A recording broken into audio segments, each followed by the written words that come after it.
Good morning, students. Myself, Fukma Ram. I am working as a lecturer in Civil Engineering Department, Government Polytechnic College, Bikaner. जैसा कि आपको पता है, Covid की situation के कारण आप लोगों की क्लासेज ई मोड में चल रही है। उसी क्रम में आज अपन शुरू करने जा रहे हैं स्ट्रेंथ ऑफ मटेरियल सब्जेक्ट, जो कि सिविल और मैकेनिकल सेकेंड ईयर का सब्जेक्ट है। दोनों में कॉमन सब्जेक्ट है। दोनों ब्रांच के स्टूडेंट इस लेक्चर को देख सकते हैं, पढ़ सकते हैं। स्ट्रेंथ ऑफ मटेरियल सब्जेक्ट जो है वो क्यों पढ़ाया जाता है, पहले थोड़ा सा उस सब्जेक्ट के बारे में अपन डिस्कस कर लें।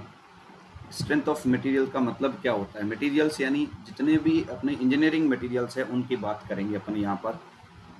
जैसे स्टील है, कॉपर है, स्टील में भी कई टाइप के होते हैं, mild steel, cast iron, wrought iron, इसी तरीके से एल्यूमिनियम है। और अगर सिविल इंजीनियरिंग मटेरियल की बात करें तो मेनली सिविल में कंक्रीट है। कंक्रीट के अंदर भी बहुत सारे मटेरियल्स होते हैं। यहाँ अपन इंजीनियरिंग मटेरियल्स की बात करेंगे। उन मटेरियल्स की प्रॉपर्टीज़ क्या क्या होती है उनके बारे में डिस्कस करेंगे। उन प्रॉपर्टी को कैसे अपन फाइंड आउट करते हैं, यानी उनके गुणधर्म क्या होते हैं और उन गुणधर्म को अपन ज्ञात कैसे करते हैं, उसके बारे में अपन इस सब्जेक्ट में बात करेंगे। फिर अपन बात करेंगे कि इन पे मटेरियल पे किस तरीके के फोर्स लग सकते हैं, इनकी स्ट्रेंथ कितनी होती है। स्ट्रेंथ का मतलब सिंपल अपन यहाँ समझें कि किसी भी मटेरियल की वह क्षमता जिससे कि वो भार को सहन कर सके, यानी भार को सहन करने की क्षमता। अब भार भी कई टाइप के भार आएंगे, अपन देखेंगे लोड कई तरीके के आएंगे, फोर्स कई तरीके के लगेंगे। और अपन देखेंगे किसी वस्तु पर जब फोर्स लगता है तो वो फोर्स को रजिस्ट करने के लिए अपने अंदर से कुछ फोर्स प्रतिबल अपने अंदर से जनरेट करती है फोर्स, और फोर्स डिवाइड बाय एरिया वो कहलाता है स्ट्रेस, यानी बल बटा क्षेत्रफल वो कहलाएगा प्रतिबल। तो उसके बारे में अपन डिस्कस करेंगे, जो कि अपना पहला चैप्टर होगा पूरा स्ट्रेस और स्ट्रेन के बारे में, यानी प्रतिबल और विकृति के बारे में डिस्कस करेंगे। इसी तरीके से कोई भी मटेरियल के अंदर एनर्जी स्टोर्ड होती है, उस स्टोर्ड एनर्जी के बारे में अपन डिस्कस करेंगे, वो कहलाएगा स्ट्रेन एनर्जी, वो भी एक चैप्टर है। इसी तरीके से किसी बीम में, यानी टाइप्स ऑफ बीम अपन पढ़ेंगे, बीम कितने प्रकार की होती है, सपोर्ट कौन कौन से होते हैं, जिसमें से कुछ आपने अप्लाइड मैकेनिक्स में भी पढ़ा होगा। टाइप्स ऑफ बीम के बारे में, उनकी रिएक्शन निकालने के बारे में वो यहाँ पे अपन फिर से पढ़ेंगे। प्लस उनमें आगे अपन SFD BMD कैसे निकालें, यानी उनके अंदर शियर फोर्स और बेंडिंग मूवमेंट किस तरीके से ज्ञात करें, ये भी अपन इस सब्जेक्ट के अंदर देखेंगे। फिर अपना एक इसमें आएगा बेंडिंग स्ट्रेस, शियर स्ट्रेस, यानी जो स्ट्रेस उत्पन्न होंगे उनके प्रकार है अलग अलग, वो किस टाइप से आएंगे, उनका डिस्ट्रीब्यूशन कैसा रहेगा, वितरण कैसा रहेगा, वो अपन पढ़ेंगे। फिर आप इसमें पढ़ोगे एक टॉर्जन ऑफ शाफ्ट, यानी शाफ्ट घूमती है, शाफ्ट से जब रोटेटिंग मोशन कराना होता है तो उसके अंदर टॉर्क लगता है, उसे कहते हैं टॉर्जन ऑफ शाफ्ट, वो अपन देखेंगे। उससे शियर स्ट्रेस कैसे उत्पन्न होता है। फिर अपन देखेंगे combined direct and bending stress, combined bending and torsion stress, यानी जब दोनों साथ लगती हो, बेंडिंग और टॉर्जन, या डायरेक्ट और बेंडिंग फोर्स दोनों साथ आ रहे हों, उसके कारण जो स्ट्रेस उत्पन्न होते हैं वो देखेंगे। एक स्प्रिंग का चैप्टर है, स्प्रिंग के बारे में अपन देखेंगे, किस तरीके से उसमें स्ट्रेन एनर्जी निकाल सकते हैं, किस तरीके से अपन उसमें डिफ्लेक्शन निकालते हैं। स्प्रिंग कितने प्रकार की होती है, जैसे आप गाड़ियों में भी यूज करते हो सॉकर, उसमें भी स्प्रिंग लगी हुई होती है साथ में।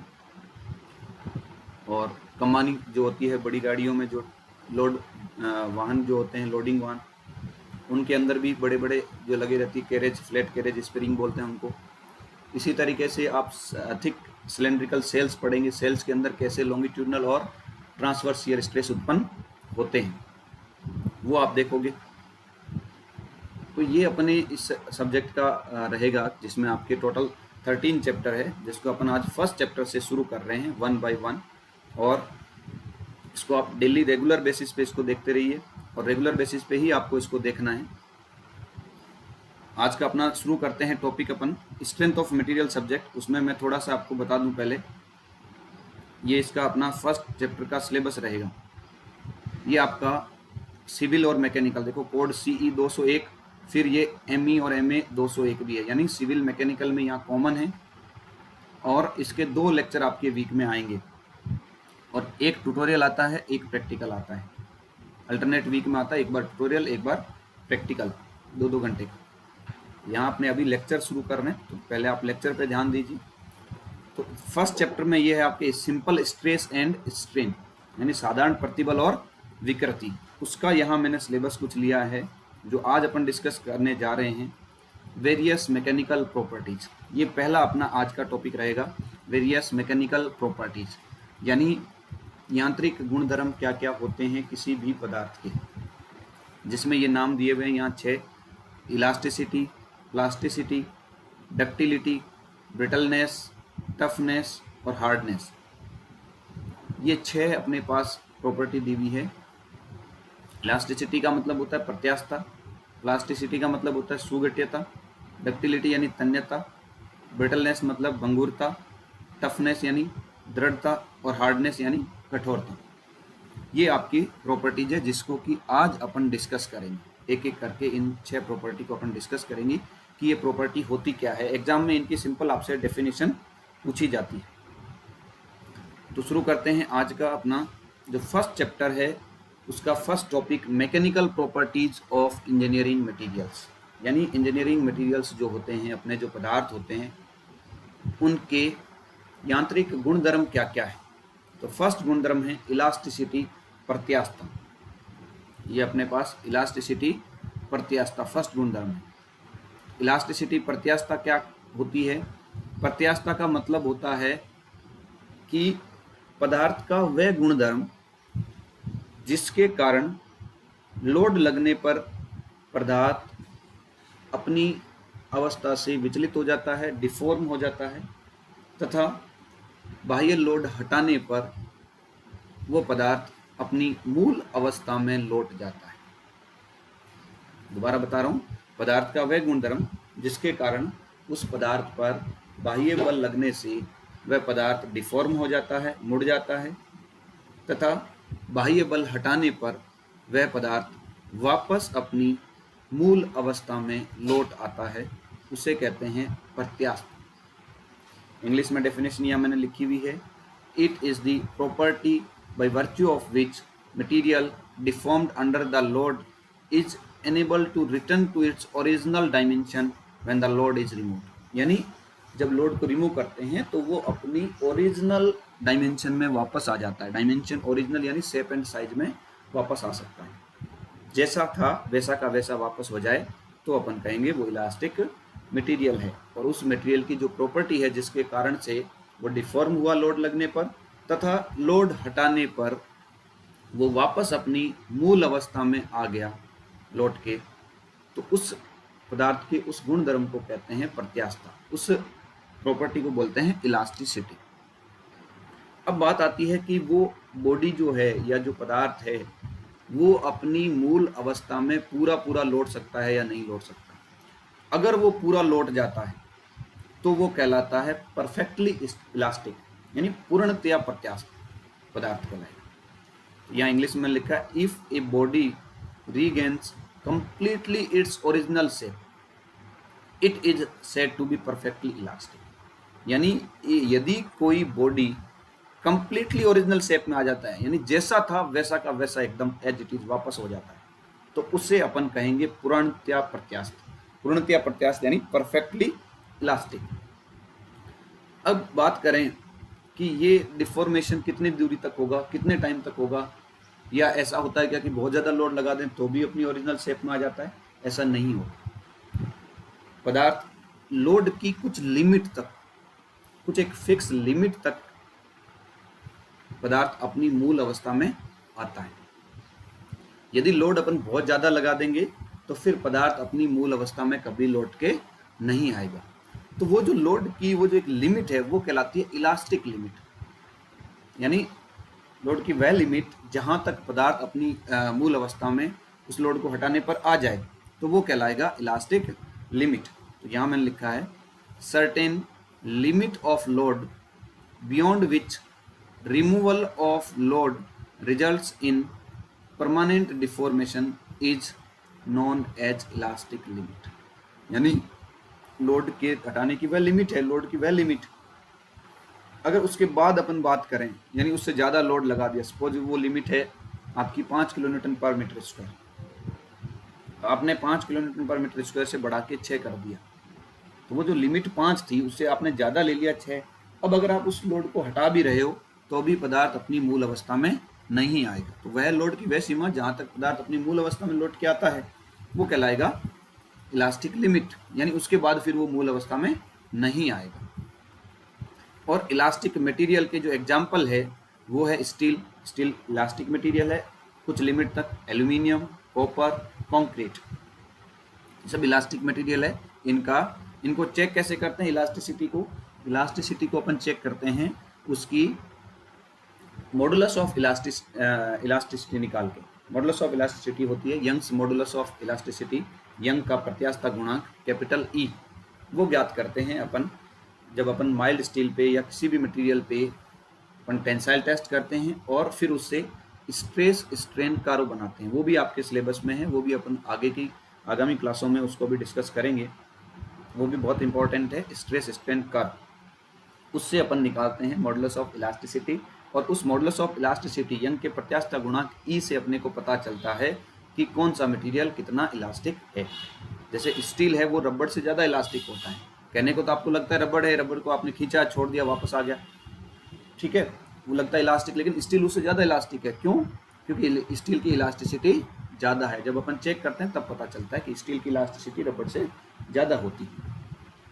तो ये अपन ने देखा इलास्टिसिटी। तो मुझे लगता है ये आपको अच्छे से समझ में आया होगा प्रत्यास्थता क्या होती है। अब अपने चलते हैं नेक्स्ट प्रॉपर्टी पे। नेक्स्ट अपनी प्रॉपर्टी है एक प्लास्टिसिटी और दूसरी डक्टिलिटी। प्लास्टिसिटी को हिंदी में बोलते हैं सुगठ्यता और डक्टिलिटी को हिंदी में बोलते हैं तन्यता। अब प्लास्टिसिटी होती क्या है? प्लास्टिसिटी सुगठ्यता ये होती है इलास्टिक के बाद में शुरू होती है।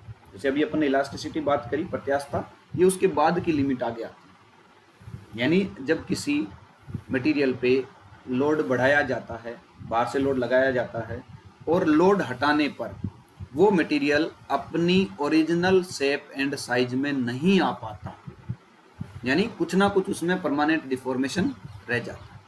मतलब वह पदार्थ जिस पर लोड हटाने से वो अपनी मूल अवस्था में नहीं लौट सकता, उसमें कुछ ना कुछ हमेशा के लिए डिफॉर्मेशन रह गया, वो मुड़ा हुआ रह गया कुछ ना कुछ कहीं ना कहीं से। तो पदार्थ के इस गुण धर्म को बोलते हैं प्लास्टिसिटी। अब देखो इंग्लिश में मैं बता देता हूँ ये लिखी हुई definition. The property of material by which it undergoes in elastic strain beyond the elastic limit is known as plasticity. यानी प्लास्टिक लिमिट, इलास्टिक लिमिट के बाद जो है वो प्लास्टिसिटी आती है जब लोड को हटाने पर उसमें परमानेंट डिफॉर्मेशन रह जाता है। In plastic region materials have large permanent deformation, यानी मटेरियल में लार्ज परमानेंट डिफॉर्मेशन रहता है, कुछ ना कुछ उसमें परमानेंट डिफॉर्मेशन रहता है, इसी कारण से उसे बोलते हैं प्लास्टिसिटी, सुगठ्यता। नेक्स्ट अपनी प्रॉपर्टी है मटेरियल की डक्टिलिटी, तन्यता। जो डक्टिलिटी या तन्यता प्रॉपर्टी है वो क्या होती है? डक्टिलिटी का मतलब होता है, सिंपल अपने से समझें कि किसी मटेरियल को अपन ने टेंसाइल फोर्स लगा के उसको खींच दिया, उसको पुल कर दिया, खींच दिया, उसमें कुछ ना कुछ डिफॉर्मेशन आना चाहिए, यानी वो फैलना चाहिए। खींचा, वो फैल गया, और फैलते समय ये भी ध्यान रखना है कि वो फ्रैक्चर नहीं होना चाहिए, क्रैक नहीं आनी चाहिए, उसमें रप्चर नहीं होना चाहिए। फ्रैक्चर या रप्चर का मतलब क्या है कि वो क्रैक्स उसमें नहीं डेवलप होने चाहिए, टूटना नहीं चाहिए, फेल नहीं होना चाहिए जब अपन उसको खींच रहे हैं तो, ठीक है। तो अगर बिना फेलियर के वो लार्ज डिफॉर्मेशन देता है, लार्ज डिस्प्लेसमेंट देता है अपने को, उसमें अपने खींचा, काफ़ी ज़्यादा डिस्प्लेसमेंट अपने को मिल गया, फिर भी वो मटेरियल फेल नहीं हुआ है, टूटा नहीं है, तो वो कहलाएगा अपना डक्टाइल मटेरियल, और मटेरियल की वो प्रॉपर्टी कहलाएगी डक्टिलिटी, ठीक है। कि मटेरियल को अपन ने, किसी भी मटेरियल को अपन ने खींचा टेंसाइल फोर्स लगा के, और टेंसाइल फोर्स लगा के अपन ने उसको खींचा, ये टेंसाइल फोर्स लगाया, खींचा, तो वो बिना फेलियर के, विदाउट फेलियर या फ्रैक्चर, बिना फेलियर या फ्रैक्चर के क्या होना चाहिए? डिफॉर्म्ड होना चाहिए, मुड़ जाना चाहिए। तो इस प्रॉपर्टी को अपन क्या कहते हैं? This property of material is known as ductility, तो ये कहलाएगी तन्यता। यानी कोई भी पदार्थ पर बाह्य बल लगाया, उसको खींचा, वो फैल गया बिना टूटे हुए, टूटना नहीं चाहिए, फ्रैक्चर नहीं होना चाहिए, फेलियर नहीं होना चाहिए, क्रैक्स नहीं होने चाहिए, तो अपन उसे कहेंगे कि ये मटेरियल डक्टाइल मटेरियल है। और इसकी प्रॉपर्टी को अपन कहेंगे, इसकी इसमें डक्टिलिटी की प्रॉपर्टी है। डक्टाइल मटेरियल में क्या होता है? Ductile material have high degree of elasticity and plasticity. इसमें क्या होगा? High degree of elasticity and plasticity. अगर डक्टाइल मटेरियल होगा तो उसमें इलास्टिसिटी भी ज्यादा होगी और उसमें प्लास्टिसिटी भी ज्यादा होगी। प्लास्टिसिटी इसलिए ज्यादा होगी क्योंकि डिफॉर्म होगा। प्लास्टिसिटी का मतलब यही होता है कि परमानेंट डिफॉर्मेशन आ जाए। तो डिफॉर्मेशन आएगा कब आएगा? जब उसमें प्लास्टिसिटी की प्रॉपर्टी होगी। और ये डक्टाइल प्रॉपर्टी वाले मटेरियल कहाँ यूज होते हैं? It is used in wiring, यानी कोई भी वायरिंग करने के अपने ये काम में आते हैं। वायरिंग में अपने इनको काम में लेते हैं। जब वायरिंग करनी हो, पतले पतले तार बनाने हो, तो अपन इसको काम में लेते हैं। तो ये अपने को ध्यान रखना है,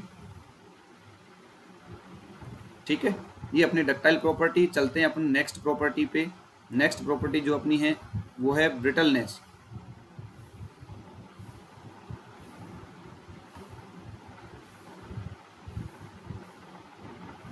नेक्स्ट प्रॉपर्टी अपनी ब्रिटलनेस। ब्रिटलनेस को हिंदी में बोलते हैं भंगुरता।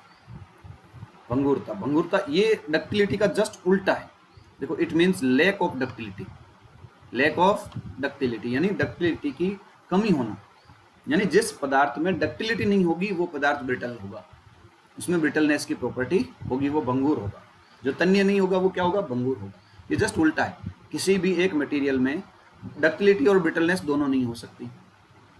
अगर एक ही समय में, एक ही टाइम पे, एक ही टेस्ट कंडीशन में अगर उसको अपन टेस्ट करें तो उसमें दोनों प्रॉपर्टी कभी नहीं होगी। या तो उसमें डक्टिलिटी होगी या फिर उसमें ब्रिटलनेस होगा। डक्टिलिटी का मतलब क्या है? भंगुरता। यानी अपन किसी मटेरियल को अपन ने फोर्स लगाया लगाया लगाया, वो फोर्स लेता जा रहा है, फिर अचानक से टूट गया। अपने को पता भी नहीं चलेगा कि वो कब टूटेगा। उसका फेलियर है, वो सडन हो जाएगा। जैसे कि एग्जांपल देना चाहूंगा मैं, कांच को आप ऐसे हाथ से लेके तोड़ने की कोशिश करो, नहीं टूटेगा, नहीं टूटेगा। अगर आप बहुत ज्यादा फोर्स लगाते हो, अचानक से टूट जाएगा। या फिर कांच रख के आपने पत्थर मारा, कांच क्या होगा? टुकड़े टुकड़े हो जाएंगे उसके, अचानक से सडन, आपको पता भी नहीं चलेगा कि कांच अब टूटने वाला है। वहीं अगर अपन स्टील रख के स्टील पे मारो हथौड़ा, तो वो जल्दी से नहीं टूटेगा, वो पहले फैलेगा फैलेगा फैलेगा, फिर जाके कहीं टूटेगा। तो कहने का मतलब, पदार्थ के उस गुण के कारण पदार्थ अगर भंगुर हो जाता है, क्षण भंगुर जिसे कहते हैं, यानी क्षण भर में टूट जाता है, पता ही नहीं चलता अपने को, अचानक से टूटता है, तो उसे अपन कहते हैं ब्रिटलनेस, यानी उसमें डक्टिलिटी की कमी रहेगी।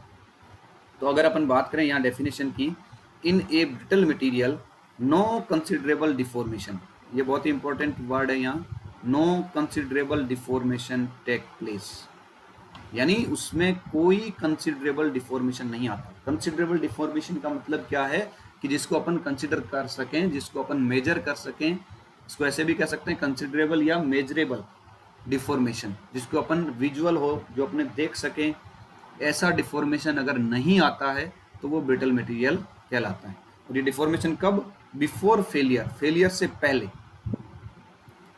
It take place without any warning, यानी इस तरीके के फेलियर में अपने को कोई वार्निंग नहीं मिलती है, पहले से कोई चेतावनी नहीं मिलती है, तुरंत ये अचानक से सडन फेलियर इसमें होता है। नेक्स्ट अपना है एग्जाम्पल। इसके एग्जाम्पल अगर अपन देखें, ब्रिटलनेस के एग्जाम्पल की बात करें तो इसके एग्जाम्पल है cast iron, high carbon steel, concrete, glass. ये अपने ब्रिटल के एग्जाम्पल है, ब्रिटल मटेरियल के। इसमें मैंने ग्लास का एग्जाम्पल दिया था, ये अचानक से टूट जाते हैं। कंक्रीट है, हाई कार्बन स्टील है और कास्ट आयरन, ये सब के सब मटेरियल क्या है? ब्रिटल मटेरियल है। Brittle materials fail with only little elongation after proportional limit is exceed, यानी इसमें पता ही नहीं चलता, बहुत छोटा इलोंगेशन आता है और ये मटेरियल फेल हो जाते हैं, जिसमें अपने को पता भी नहीं चलता है। ये अपने ब्रिटलनेस थी। अब चलते हैं नेक्स्ट प्रॉपर्टी पे।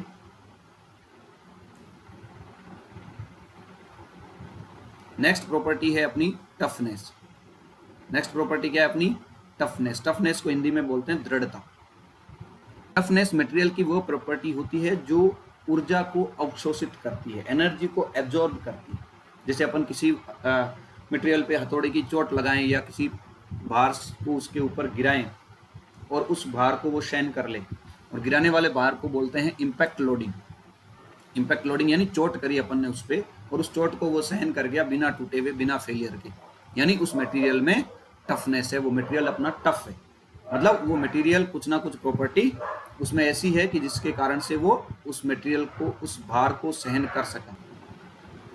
मतलब अगर अपन डेफिनेशन की बात करें तो क्या होगी डेफिनेशन, कि पदार्थ का वह गुणधर्म जिसके कारण से वो इम्पैक्ट लोडिंग को सहन कर सके या इम्पैक्ट लोडिंग के कारण आने वाली ऊर्जा को अवशोषित कर सके। तो यही यहाँ पे डेफिनेशन मैंने लिखी है, toughness is the property of a material which enables it to absorb energy without fracture, यानी बिना फ्रैक्चर के, बिना फेलियर के वो एनर्जी को एब्जॉर्ब कर सके, एनर्जी को अवशोषित कर सके, उस मटेरियल को कहते हैं टफनेस, उसकी प्रॉपर्टी को कहते हैं टफनेस, और वो मटेरियल कहलाएगा टफ मटेरियल। अब क्या होता है, it is desirable at cyclic और शॉक लोडिंग, साइक्लिक और शॉक लोडिंग पे ये प्रॉपर्टी अपने को चाहिए, यानी ऐसी जगह जहाँ पर साइक्लिक लोड आ रहा है। साइक्लिक लोड का मतलब होता है बार बार लोड लगना, यानी कुछ समय बाद वही लोड रिपीट होते रहना, वो कहलाता है साइक्लिक लोड। और शॉक लोडिंग का यानी झटके लगना, जिसमें कि जर्क लगना। तो अगर ऐसी कहीं पे लोडिंग आ रही है तो वहां पे अगर अपन मटेरियल यूज कर रहे हैं तो अपन चाहते हैं उस मटेरियल में टफनेस की प्रॉपर्टी हो, वो मटेरियल टफ होना चाहिए ताकि वो फेल नहीं हो।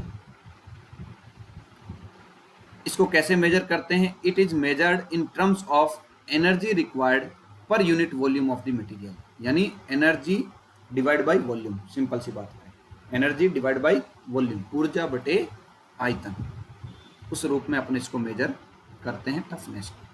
फिर it can be find out by impact test. अब ये टेस्ट कौन सा है, ये भी बहुत इंपॉर्टेंट नाम आपको याद होना चाहिए कि टफनेस किससे ज्ञात करते हैं, इम्पैक्ट टेस्ट है। इम्पैक्ट टेस्ट दो तरीके का होता है, एक होता है 4P इम्पैक्ट टेस्ट, एक आइजोड, या अपन उसको कंबाइंड बोलते हैं तो बोलते हैं 4P आइजोड इम्पैक्ट टेस्ट। तो उससे अपन इम्पैक्ट टेस्ट से इसकी टफनेस किसी भी मटेरियल की ज्ञात कर सकते हैं। उसमें एक सिंपल सा एक लोड होता है जिससे ऊपर गिराया जाता है और उस लोड से उसकी अपने टफनेस निकालते हैं। तो ये अपने प्रैक्टिकल पार्ट है, अभी अपन थ्योरी की बात कर रहे हैं। आई होप आपको ये डेफिनेशन समझ में आई होगी। नेक्स्ट प्रॉपर्टी पे चलते हैं अपन, नेक्स्ट और लास्ट प्रॉपर्टी जो है उस पर चलते हैं। वो अपनी है, नेक्स्ट प्रॉपर्टी क्या है अपनी, hardness. Next property hardness. Hardness को क्या बोलते हैं, कठोरता। हार्डनेस को क्या बोलते हैं, कठोरता। अब इसका मतलब क्या है, कठोरता का क्या मतलब है। कठोरता का मतलब होता है जैसे अपन किसी मटेरियल को अगर खरोंच दें, जैसे अपन हाथ से स्क्रैच बनाने की कोशिश कर रहे हैं, या सिंपल अपन बात करें अपने जैसे गाड़ी के टायर होते हैं, वो रोड पे चलते हैं तो रोड और टायर के बीच में एक फ्रिक्शन लगता है जिसे अपन कहते हैं वियर एंड टियर, या अपन कह सकते हैं एब्रेशन। तो जो वियर एंड टियर, एब्रेशन या जो रगड़ लगती है, उस रगड़ को सहन करने की क्षमता कहलाती है कठोरता। यानी मटेरियल की रगड़ को सहन करने की क्षमता ही क्या कहलाती है, कठोरता। तो यहाँ डेफिनेशन मैंने लिखी है, ability of a material to resist abrasion, wear and tear and to resist indentation. यानी इंडेंटेशन का मतलब होता है निशान, चिन्ह, यानी किसी वस्तु पे निशान नहीं बने, निशान बनने की उसको सहन करने की क्षमता। वियर एंड टियर, रगड़ जो होती है अपने एब्रेशन, उसको सहन करने की क्षमता ही कहलाती है कठोरता। फिर है hardness can be find out by scratch test और इंडेंटेशन टेस्ट, जिसे अपन कहते हैं Rockwell Brinell hardness test. Rockwell और ब्रिनेल हार्डनेस टेस्ट निकालने के, हार्डनेस निकालने के भी दो मेथड, एक रॉकवेल और एक ब्रिनेल। अगर उसको कंबाइंड बोले तो अपन बोलते हैं रॉकवेल ब्रिनेल हार्डनेस टेस्ट, या रॉकवेल हार्डनेस टेस्टर से अकेले से भी अपन ज्ञात कर सकते हैं। और रॉकवेल हार्डनेस टेस्ट में क्या होता है, डायरेक्ट अपन रीडिंग पढ़ते हैं, और ब्रिनेल हार्डनेस जो नंबर होते हैं उसमें अपने को ब्रिनेल हार्डनेस नंबर निकालना पड़ता है उस टेस्टिंग में।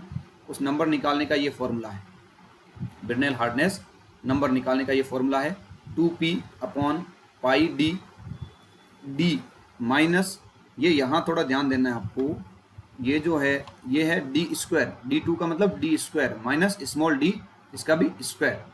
यहाँ ध्यान रखना ये 2 गुणा में 2p, यहाँ ये d का स्क्वायर है माइनस ये स्मॉल d का स्क्वायर।